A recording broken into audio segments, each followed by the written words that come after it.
Saintis kini menemui planet-planet baru yang jaraknya berpuluh hingga beribu tahun cahaya dari bumi. Wolf 346b terletak kira-kira 20 tahun cahaya dari bumi dalam kawasan Burj Leo.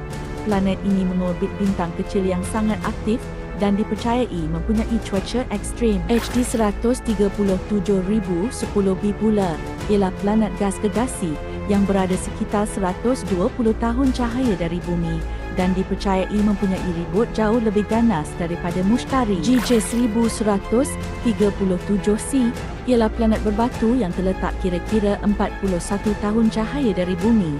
Saintis percaya ia mungkin mempunyai atmosfer unik. Tik 245,932b pula masih menjadi misteri kerana data tentang planet ini masih dalam kajian saintifik. Calon dwarf planet 2017 OF201 pula berada sangat jauh di hujung sistem suria kita, kawasan yang masih penuh misteri. Semakin jauh manusia melihat angkasa, semakin banyak dunia pelik yang mula ditemui.